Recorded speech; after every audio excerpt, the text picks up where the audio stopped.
This class primarily focuses on domestic nonprofits, like almost all of your startups that you're doing are in the US except for one. And even a lot of the laws and the policies and approaches focus on the US, but a huge part of the nonprofit sector is the global nonprofit sector and international NGOs.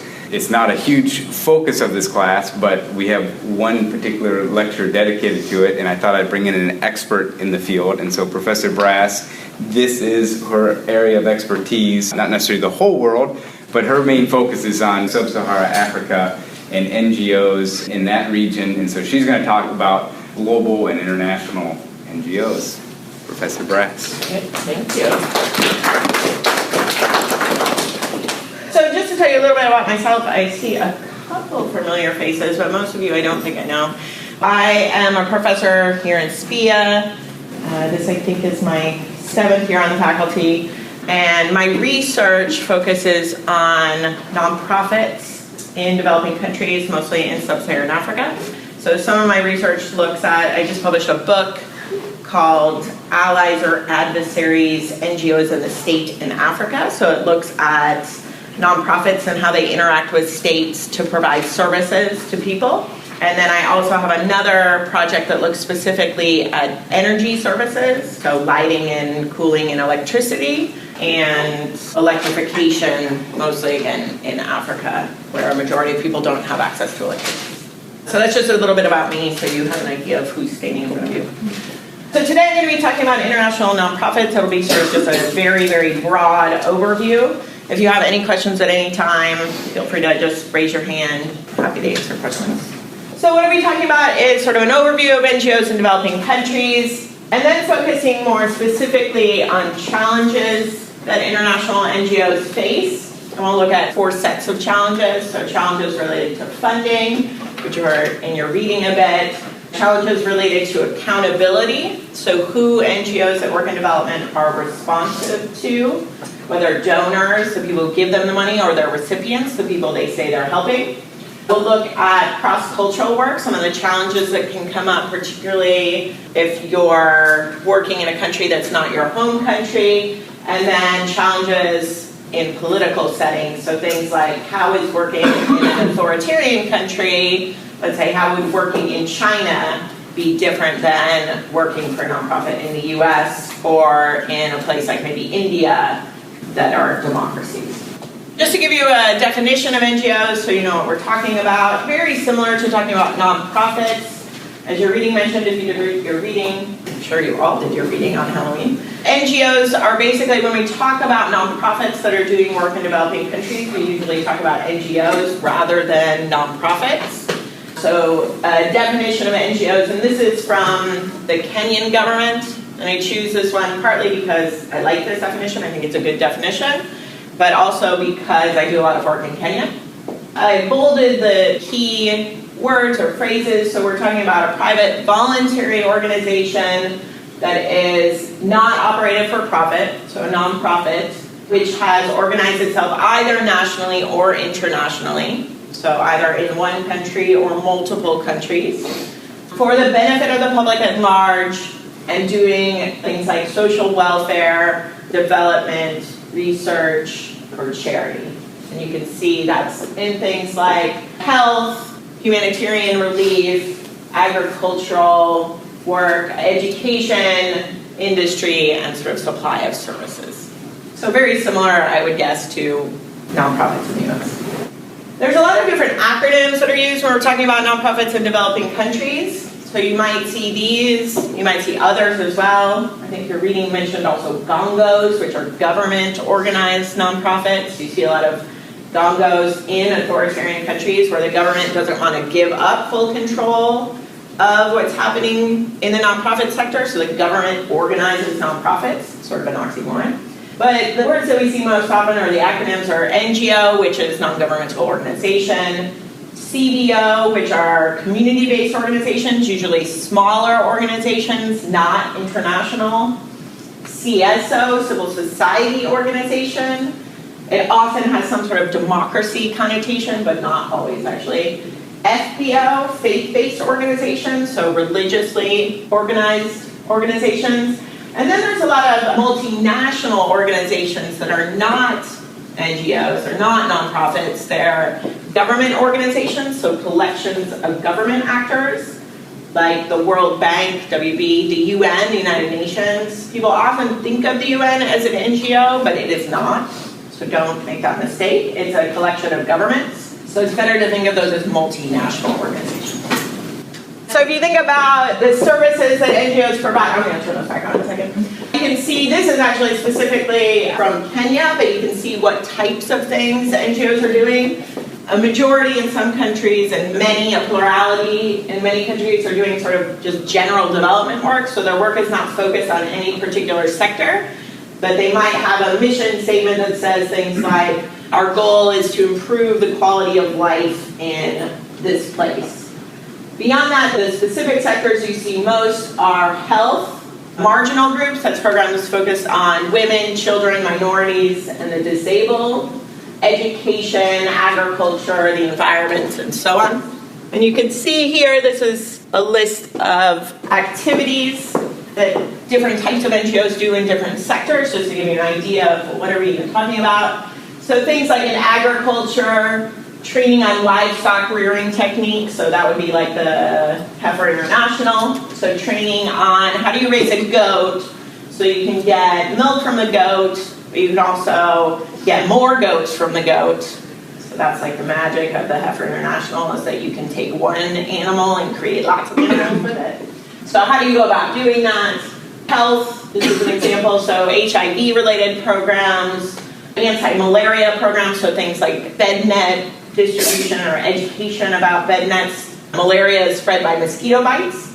So it turns out if people just have literally netting around their bed, they tend not to get malaria. Things like programs targeting street children. So you have orphans in a lot of places, programs targeted at getting kids off the street. And then some very political activities, so voter registration activities, anti-corruption activities, democracy promotion, that kind of thing. This is an 8 o'clock class the day after Halloween, so let's do a couple activities while we're here. I want you to take literally 60 seconds, turn to a person near you, next to you, and make a list of all the international NGOs you can think of. You can use whatever resources you have available. You want to use a computer, you want to use a phone, you want to use whatever, that's fine. 1, 2, 3, go. All right, let's talk about this. How many of you had 6 organizations? Okay, what did you have? We had the Acumen Fund. Okay. Doctors Without Borders, Red Cross, International Justice Mission, Danish Refugee Council. Refugee Council. We looked up a lot of these, so we hadn't heard of them. Okay, yeah, so Acumen Fund, Danish Refugee Council, the Red Cross, International Justice Mission. You guys also have your hand up as Greenpeace, Amnesty International, Amnesty International, Charity Water, the World Wildlife Fund. World Wildlife Fund, Does Habitat for Humanity count as a... Okay. Habitat for Humanity, Feed My Starving Children. Feed My Starving Children, Save the Children. There's a lot with the word children in them. Yeah, so these are all examples of international NGOs, although actually one of them bizarrely is sort of not an international NGO. It's a fun fact that really I don't need to tell you, but I'm going to anyway. The Red Cross is this kind of bizarre organization where it operates in almost every single country in the world, either the Red Cross or the Red Crescent, which are sister organizations. But it actually is sort of governmental, so the Red Cross only operates in places where the government has passed some sort of law or some sort of decree welcoming the Red Cross into the country to partner with the government to provide things. Fun fact about the Red Cross that I learned when I was doing research for my book. So I'm not sure how many of you thought of organizations that are relief organizations. So relief, that's like disaster relief-based organizations. We can think of Doctors Without Borders was mentioned. That would be one. That is also a development organization to some extent, so providing health care. There's organizations that focus on human rights, so the International Justice Mission. That would probably be human rights focused. You have environmental organizations, so we mentioned Greenpeace, There's also organizations that are focused on recreation or sport. Has anyone ever heard anything like that? I know there's one, I don't know the name of it, but I know like someone who won the show Survivor started it. Like it's teaching kids about AIDS through soccer. Yeah. So there's a bunch of them. I don't know what that one is specifically, but there's a bunch focused on soccer. So soccer is globally the most popular sport. I know there's one, so there's Doctors Without Borders. I know one called Soccer Without Borders. And a lot of those are meant to teach kids or adults in some cases about different things through sport. There's a bunch that are focused on post-conflict situations. So having kids from different sides of conflict come together and play sports to realize like, oh look, we're all just kids, that kind of thing. Professional nonprofits might be things like International Associations of Lawyers, that kind of professional, more like a membership organization. If you're interested in finding out about more NGOs, you can visit these two websites called interaction.org, and is itself a membership association of development organizations. So if you're interested in getting involved in development and you've heard of like the major NGOs, but you're wondering what are NGOs that are more the main ones that everyone wants to work for. For example, if you wanted to work in an NGO, it's often good to start with a smaller organization because they're easier to get into. But you also, do you use the NCCS in here? Not yet, no. Okay. We use it next week.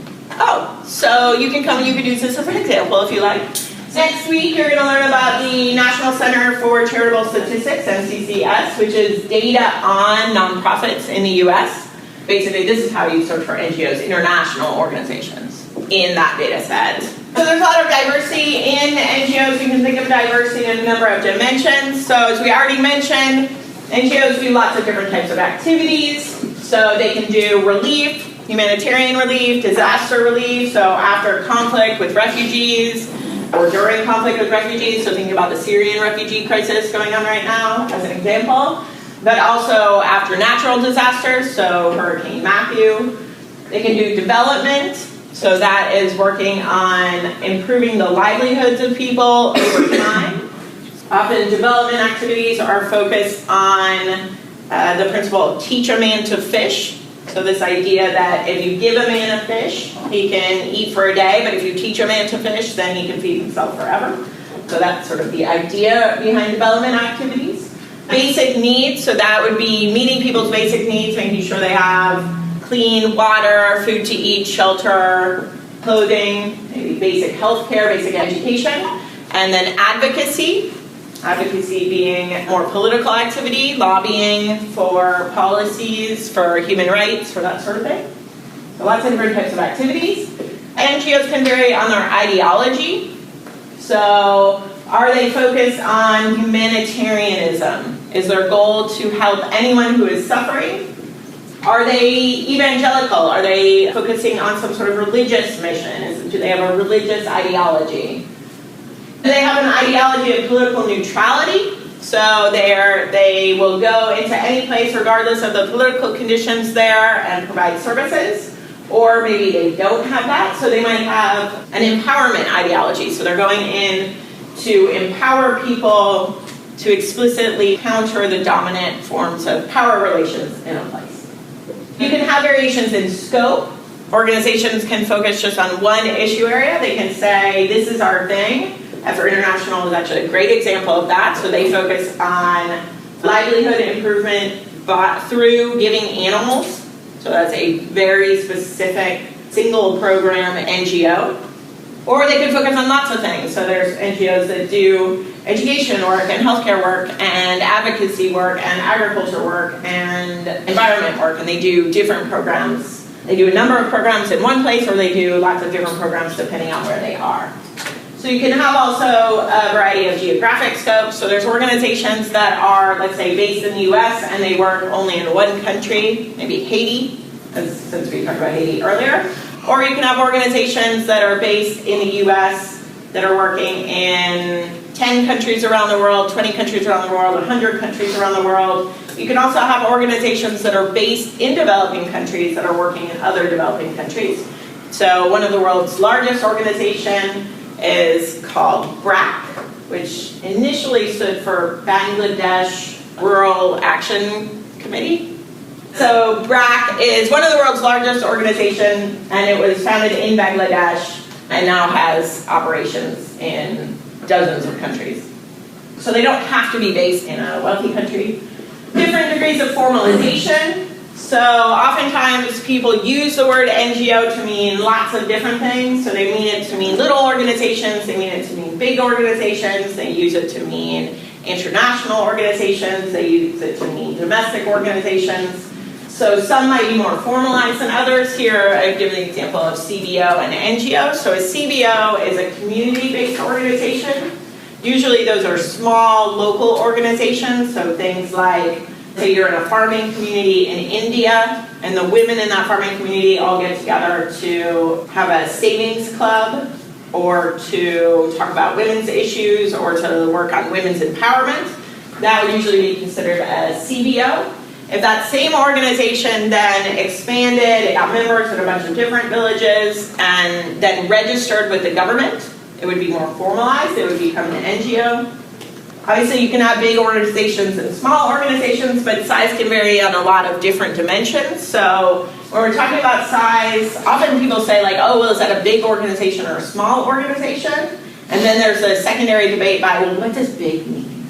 Often that's about, is it about the number of employees you have? Is it about the size of your budget? So you might have very few employees located in very few places, but be spending tons and tons and tons of money. So that might be a big organization. You might have one office, you could have 20 offices in a number of different countries, or just in 2 countries, and so on. And then funding. So where do you get your money from? Do you get your money from the government? And if from the government, is it from the government of a wealthy country like the US, from an OECD country? Or do you get your money from the government of the place where you're working? So using the example of Kenya, are you getting your money from the Kenyan government? Do you get it from foundations? Do you get it from the private sector? Do you get it from individuals? Do you get it from churches? Combination of those is probably most likely. And if we look at NGOs, one of the reasons people are interested in NGOs these days is because we've seen incredible NGO growth over the past, I'd say 50, 60 years. This is specifically the number of NGOs with consultative status at the UN. So basically NGOs that have formally registered or been asked to consult with the UN on any number of issues, so different UN agencies. And you can see in 1948, this teeny tiny little bitty number of organizations, and by 2008, you have more than 3,000, and that's bigger again now. You can see this looking just at US-based organizations, so this is a global phenomenon, but you can see the same trend looking at a bunch of different places. The red line here is new relief and development organizations registered in the United States.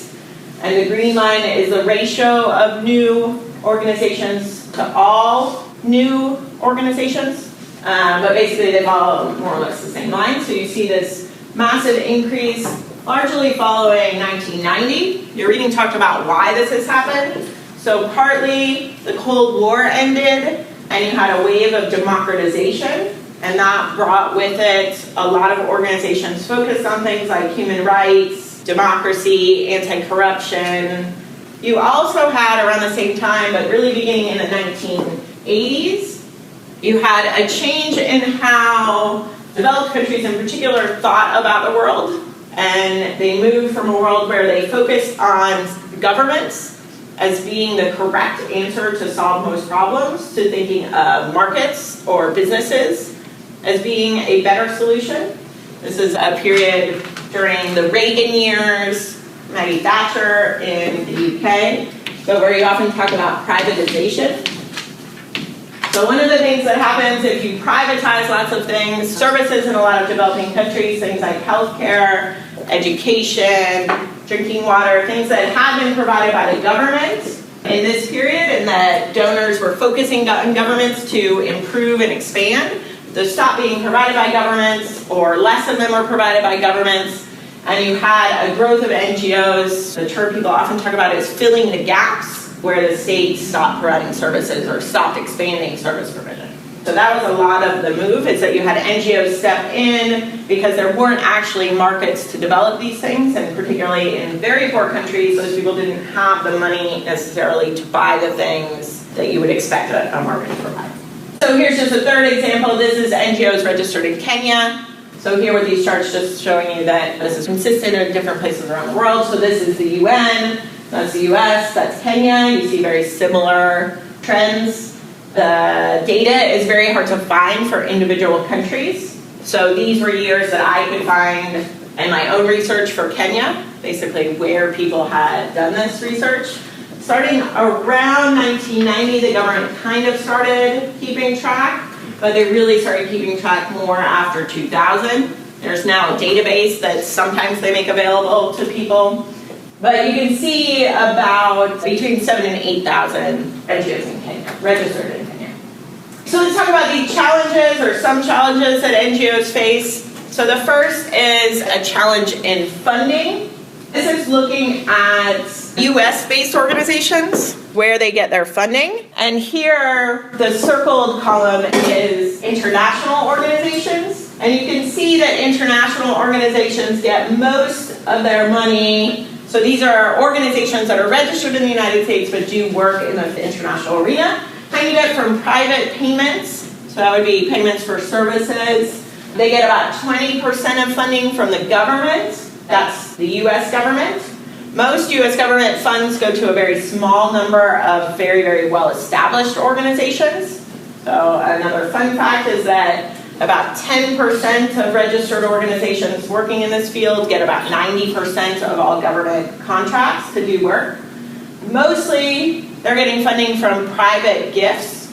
So that's mostly from individuals, individual donations, and then 2% from investment. So you can see that this varies quite a lot from other types of organizations in the US.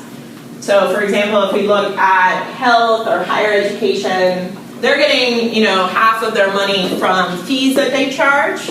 Whereas if you're thinking about the international development area, they're not able to charge those fees, or there's not that kind of money available. What kind of people are giving the private gifts? Is it very globalized, like just coming from all different areas, or is it very concentrated in the different areas that the groups are in? It can be either, actually. So a lot of them rely actually on lots and lots of small gifts. So gifts like $50, $100, $500, $1,000. So things like Feed the Children or Save the Children, places that have sponsorship programs, those often rely on small donations. But others are more concentrated, so you might see things like the Bill and Melinda Gates Foundation. That money is coming from literally Bill and Melinda Gates. So it depends a bit. They can be coming from, in this case, it's all money coming to US organizations. Often people in a country will donate to the office in that country. So Americans will donate to the American office. And that's because there's tax benefits in the United States. You're reading talk about this a bit. So the United States is rather unusual in the amount of tax credit it gives people if they donate to charity. So in the US, overly simplifying this, if any of you are public finance people, you could maybe correct me, or tax people. A very simple version of it is money that you give to charity is money that you don't have to pay in taxes. So basically, if I give $10,000 in charity and I itemize my tax return, I can say I gave that $10,000 in charity, so I can count that against the money I pay in taxes. That's very unusual that we do that. We believe very strongly in privatization, and we think of private nonprofits as part of that privatization push. Yep. What are some examples of the fees that would be considered the private payments for health and education? So higher education might be tuition. So the tuition that you pay to IU combines with gifts to IU, so through the foundation, IU Foundation gets lots of gifts, combines with government funding, so the state of Indiana, I don't know if you guys know this, the state of Indiana, depending on what school you're in, provides between 10 and 20% of funding to IU. So it is a state school, but most of the money at IU does not come from the state. And then investment would be, IU has investment account, Endowment, thank you, and it generates money off the interest of that. But if you're not thinking higher education, if you're thinking hospitals, so you might have a nonprofit hospital that still charges a fee for service, but it's not recouping the entire cost of that service. And you see that happening in the international setting as well. So you might have something like a clinic providing healthcare services, and they charge some sort of nominal fee to make sure that it's worth it to individuals, that they're not just using the services willy-nilly, but they're investing something in it. And so they might charge something like $1 fee, but the healthcare that people receive would cost more than $1. So that might be, it's a $20 thing that needs to happen, and the people pay $1 of it. That's like approximately 5% of it. So a lot of my research focuses on Kenya, if you hadn't caught that by now. You can look at what this looks like for NGOs that are registered in Kenya. So I calculated basically where does the money come from. And in places like Kenya, you see a different breakdown. So here, most of the money is coming from foreign sources, from the international environment. So that can be money from other governments. So let's say the US government funds an organization to work in Kenya. It might be a US-based organization, it could be a Kenyan-based organization, it could be an organization based in some other country that is working in Kenya. So that's what I mean by other governments. Charity groups and individuals. So charity groups could be international nonprofits, also individuals. It could be things like churches.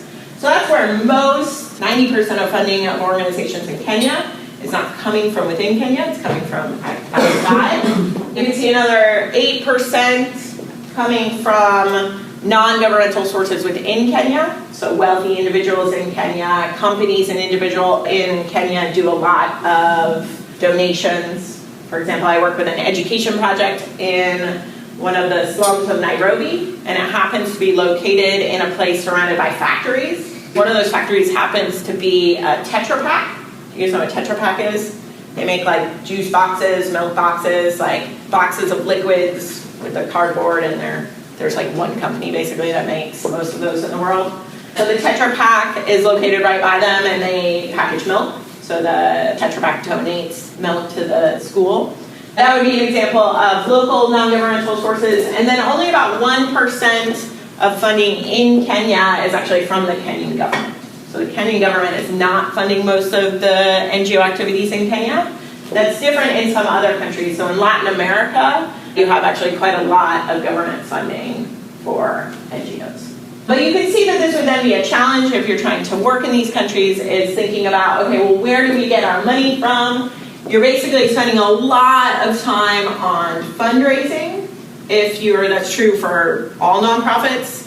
It's particularly true for international nonprofits, because if you're trying to cobble together an organization using, let's say, child sponsorship, where every child sponsorship program raises maybe $100 or $200 or $300 a year, you're going to need a lot of those to have, let's say, $1 million budget. There's a lot of time and effort that goes into fundraising. One of the things that's kind of interesting about how the money flows is that it often goes through multiple organizations before it gets to recipients or beneficiaries of the programs. So this is a fictional but plausible example of an aid chain, an aid supply chain. So you might have something start with USAID, that's the US Agency for International Development. That's the US government organization that does international development work. They might give money to work on HIV/AIDS activities in Malawi, which is a country in southern Africa. So maybe they give it to the Malawi HIV/AIDS Coordinating Committee. Let's just say this is a government agency. So in a lot of countries, NGOs have to pass the money through the government, or at least make the government aware of it. Kind of depends on the country. The Malawi HIV/AIDS Coordinating Committee would then determine who in the country is best able to distribute that money. So it might go to Action Aid, which is, if I recall correctly, I believe a South African-based organization, or was founded in South Africa, and works throughout the world now, but that's an international organization that might be operating at the provincial level. So they might be operating at a subnational level in like 6 different places. And then Action Aid would say, okay, well, who's going to actually distribute these funds and do this work in the country. We're this big international organization. We want the money to get to local people, so they would then work through CBOs, community-based organizations, to do trainings, to do whatever sort of HIV/AIDS activity, maybe medical distribution. Yeah. On your last slide, so why wouldn't the government give to NKID per se? Are they just giving it to other things, or do they not feel like they need to since they're getting so much money from other places, like individuals or charity groups? So I would say the Kenyan government is not funding NGOs to do the work because they do it themselves. So rather than outsourcing, rather than privatizing healthcare, well, actually there's a lot of healthcare being provided by NGOs, but education in particular. So Kenya has a universal primary education program. Actually now has universal secondary education as well. And so instead of giving it to NGOs to implement those programs, they're doing it themselves. That's the main reason, as opposed to places in Latin America where they're doing more privatization to nonprofits, more like what's happening in the US. So the US has quite a lot of privatization where we're having private actors implement public programs.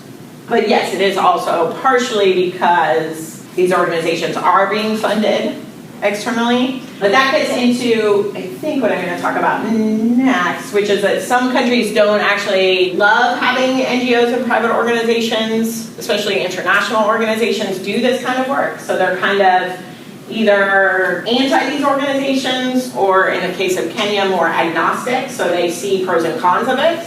So they don't actually want to fund international organizations doing work.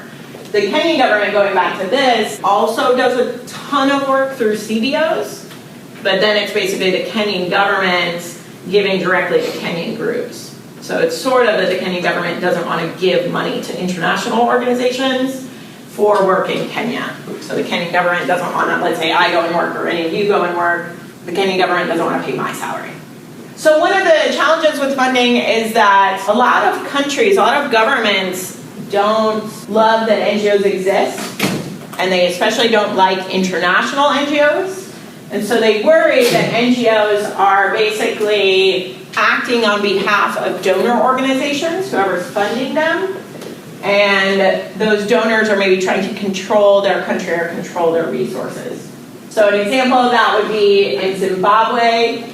Robert Mugabe, who's been president since 1980, frequently threatens to ban NGOs from international places. He basically says, particularly British and American organizations, so Zimbabwe was a British colony, it was Rhodesia, and he led the freedom fight.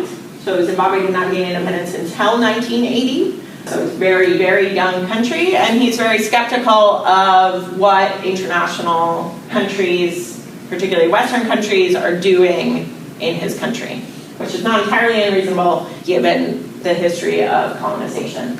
You also see this is not an Africa-specific thing. Russia also does this. So Russia is extremely wary. So Mugabe threatens to do it, but doesn't actually do it. Whereas Russia actually has really, really stringent laws on foreign organizations and foreign funding of organizations. There's a number of countries around the world that have a maximum that organizations can receive from outside the country. In a lot of places it's 10% of funding. So as opposed to this 90%, basically the government says 10% of funding can come from international sources, but we want to retain control over our sector. And so they don't allow any organization to get more than 10% of its funding. The way that Russia does it is that it has organizations register as foreign agents, and it basically register as very specifically that, like, yes, we are acting on behalf of foreign interests. And then they have just this like long list of requirements that they have to do. So they have to do quarterly reporting to the government, these like long, elaborate reports of everything they're doing. They have these funding restrictions. They're closely monitored in a number of ways. It's not an African-specific thing. So countries that have bans or partial bans on foreign funding are places like Russia, Ethiopia, Eritrea, Jordan, China. Kenya actually keeps talking about doing one but hasn't. There's a number of other places. So this is one of the concerns. So if you are a foreign organization, it can then be difficult to work in some of these places. So a second challenge that we look at is thinking about funding. One of the things that NGOs have to do is provide lots of proof to their donors that they're doing the things that they're supposed to be doing. So they have to be accountable to their donors, especially if they work for a large organization, or not work for, but they get money from like a government, USAID, or the UK government, or European government, or the Japanese government, or the Chinese government. They need to be able to say, like, yes, we use this money on this and this and this, so there's very heavy reporting requirements. But this creates a challenge because most of these organizations want to focus primarily on what recipients need. And there's sort of a tug of war between the donors on one hand, who have tons and tons of requirements about how do you spend the money, when do you spend the money, how do you account for the money, you can spend the money on this and this and this, but you can't spend it on that. And the recipients who are saying, like, oh, we need this, or we want this, or can you help us with this? So you have this challenge where NGOs work to be accountable both to their donors, so the donors, of course, are who they're getting the money from, and to the beneficiaries. So often donors will have specific program desires. A donor might say, like, oh, we really want you to work in clean water and sanitation services. And so you go into a village and you say, like, oh, we're here to bring you clean water and sanitation. And then you might find from those people, they might say, like, that's not what we want. We want, agricultural assistance, or we want better irrigation. We're fine with the water we drink, we boil it, it's fine. We don't need that. And so then you might have a tension between what the beneficiaries want, or what they think they need, and what a donor, particularly an international donor, might think that other people need. And beneficiaries often want things that donors won't fund. So one of the things that's very, very difficult to get funded is what are often called recurrent costs. So recurrent costs are things that recur over and over, so that keep happening. And those are things that are very hard to get donors to fund. So for example, salaries for people. So I work with this education program. They run a school, it's actually a 1,000-student school, non-formal school in the slum in Nairobi. And it's nearly impossible to get funds to pay for the teachers' salaries. It's really easy to get buildings built. Donors love to build buildings and then get like a plaque that has their name on it. So there's a bunch of those at this school. So one of them is like from the O'Brien Foundation. So you can get things like that, but often what people say they want, donors don't want to fund. So they think that programs should become self-sufficient, but there's a lot of things that don't become self-sufficient. So we don't expect schools in the US to be self-sufficient. We rely on tuition, we rely on the government, and so on to provide those things.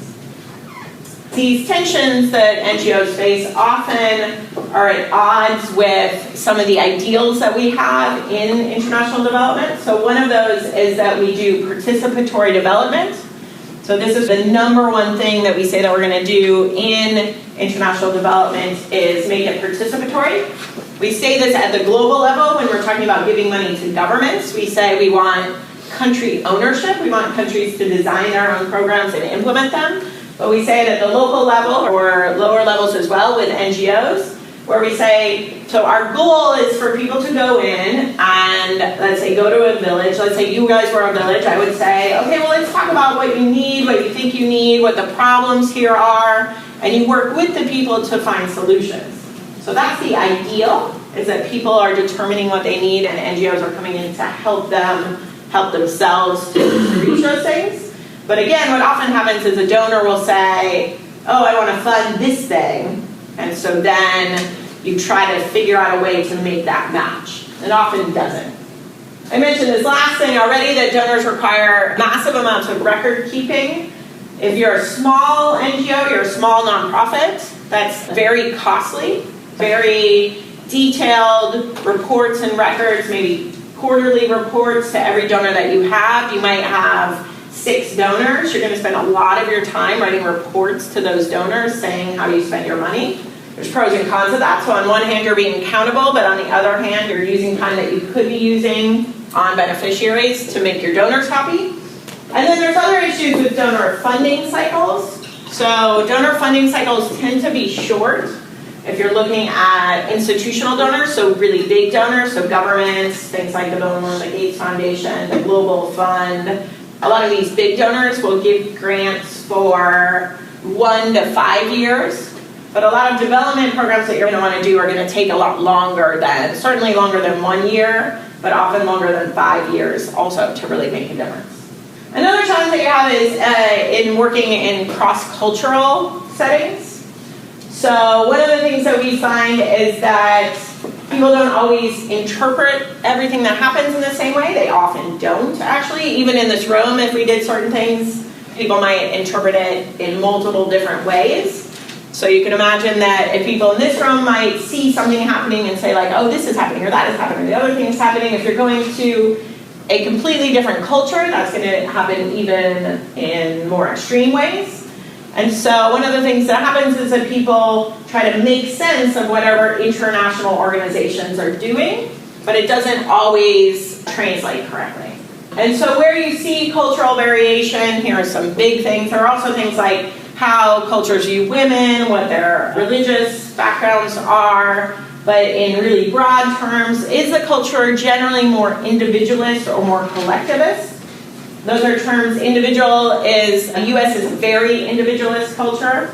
So we believe that individuals, if they work hard enough, can make it. We believe in, pulling yourself up by your own bootstraps, that kind of idea. A collectivist culture tends to think less about what individuals do, and individuals think about themselves as part of some collective group. So usually a family, maybe even bigger than a family, a clan or a village, an ethnic group, a religious group, and they would tend to make decisions more on the basis of that group, not on their own individual best interests. You have cultures that are more or less hierarchical, so real deference to elders or deference to people with power versus less. The US is less hierarchical than a lot of places. And then you have cultures where people tend to take more risks or take fewer risks. So those would be 3 main differences. I want you to do another activity. This one will take a few more minutes. We'll take 4 or 5 minutes. What you want to do is get back into your groups and think about this scenario. So let's say you work for a young US-based NGO whose goal is to provide sustainable sources of food around the world. You've been doing work in East Africa, you've been super successful, and you want to grow your program, scale your program up to other countries of the world.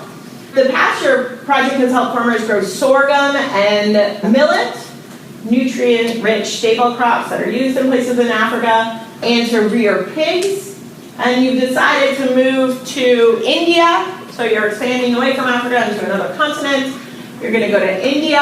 You've read about India, the history of India, about the soils. You know these crops will grow well. You've been welcomed into the village by a personal friend of yours from college, whose parents originally came from this village in India.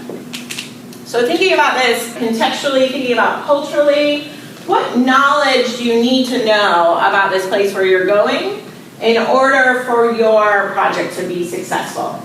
So here you can think about cultural knowledge, but also you need to know anything about politics, economics, the environment, and so on. So just think, okay, we're taking this project that's been super successful in parts of East Africa. Let's bring it to India. What do we need to know? So get in your groups, take a few minutes, think about what would these things be.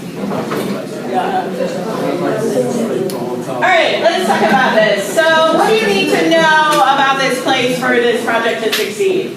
Yes? Well, when you first go into a village, you need to know the environment, you need to know their culture, their values, what's important to them. You also need to take into consideration like some statistical data on like their population. Because you don't want to provide too many or too less resources, so you want to provide the right amount. So pretty much everything. Okay. What else? We were talking about like on the like political or more like government side that you need to know like if it's allowed that your NGO can come into this village, and also like the laws regarding that and like what you're about to do for them. So you might have to, on the political side, you might need to register my NGO, what laws are there that I need to be sure to follow so I'm not breaking the laws and going to jail in India. Does the government, how do I go to particular villages? Can I actually, in some countries, you can just go to whatever village you want. In other places, you have to go through the government. You have to request permissions to do that. There are places in the world where you can't even travel to certain places in the country without permission from the government. So Egypt is that way. I was in Egypt a while back, and you can't just go wherever you want in Egypt. There are certain places where you can go, and if you want to go off those places, you have to go and get permission and go with someone from the government. Yeah. Maybe like, does it jeopardize local businesses? Like some farmers might rely on selling grain. Okay, so are you going to undercut the local economy by bringing in some new economic activity? Are you actually going to inadvertently hurt some people when trying to help others? Yeah. Kind of along the same lines as like property boundaries, like where you can and can't just plant things. Okay, yeah, so where can you plant things, where can you not? So this might get, again, into property rights or laws. What else? Yeah. Having to do with culture, we talked a little about like religious observances. Okay, so why would you need to know about religious observances? Like if they can or cannot eat certain foods, or if their food's prepared certain ways or grown certain places. Yeah, so lots of people around the world don't eat pork, actually. Muslims don't eat pork, Hindus don't eat pork, Jews don't eat pork. So this idea that you may have been in a community where pork was a totally wonderful thing, chances are actually arguably most places in India, this would actually not be successful. So you want to know what are their values, what are their culture in terms of religious norms. Yeah. The environment, you have to look and see, the climate and the weather, and depending on if you can actually plant and use the ground and if it's actually going to grow. Yeah, so will these particular crops grow? Yeah. The workforce in that community, or like as far as distribution is concerned, how you're going to get those products out. Yeah, so who are you going to ask to raise these crops or raise these animals? Is this a gender empowerment program? You're going to try to get women to grow crops? What's going to happen when you do that? If you try to empower women, what if you're in a place that actually women are very much not empowered? You might make the men angry. If you really make the men angry, they might retaliate against the women, and your women empowerment program goes completely haywire, where you end up with a bunch of men beating up their wives because they're getting empowered. So you want to think about how do you actually, what workers are you going to use? So something that people don't always think about is that food not just is religiously significant, so things like not eating pork, but a lot of people don't want to change their food habits. Actually, most people don't want to change food habits or eating habits. So here, bringing in grains like millet and sorghum, which are both relatively strong tasting grains, they're super healthy, so much more healthy than what's probably the staple grain in India, rice. But getting people to start eating some new food is actually quite difficult to do. So you have to think about the cultural practices, and you might need to actually spend even more time convincing people to eat the millet or the sorghum as you do planting it and like preparing sort of who's going to work on it and all these different things. Good question. Is it possible to have potential competitors when you go to foreign countries, or just people who don't believe in the organization's morals or values or anything like that? So is that something to consider? Yeah, so you might also be, let's say you're going to a Hindu part of India and you're evangelical Christian organization. So you're bringing this program, but you're also actually trying to convert people to Christianity, even if it's in a relatively subtle way. You might actually be rejected as an organization for trying to proselytize. Where do NGOs find their translators? Are they provided at all by the government, or do you hire them? Usually you'd hire them, or most NGOs actually, this is a great question, so most NGOs working in developing countries have mostly staff from the country they're working in. Look at CARE, which is a very large international organization based in the US. You go to the CARE headquarters in a capital city of a country, and there might be, let's say there's 50 staff, there might be 1 to 5 non-national staff, foreign staff. Once you go outside of the headquarters of that office to a regional office, you probably don't have any international staff. They're probably all staffed by people from that country. So that's where most of it is. So one last thing that I wanted to talk about just real quickly is challenges in the political environment. We don't always think about this because we live in a democracy, but if you're working in an authoritarian setting, so you're working in a non-democracy, you might have challenges where in some countries there's not freedom of association. So you're not allowed to gather people together to discuss issues or to work on programs. Or you can do it, but only when the government is involved. The government organizes it and you go with them. Some countries are actually very anti-democracy. So if you want to empower people, even if you're doing economic empowerment, they might not like that. So government leaders might not like anything that is empowerment, even if it's not directly confrontational, it's not anti-corruption. You do also have, though, high levels of corruption in a lot of countries. You might work in war zones or areas of high insecurity. And so then, if you think about the political conditions, you're facing really different set of environmental factors. So what do you do if you're working in Syria as an NGO versus what do you do if you're working in a totally peaceful place like Ghana? So you're going to have really different ways of acting. Thank you for your attention.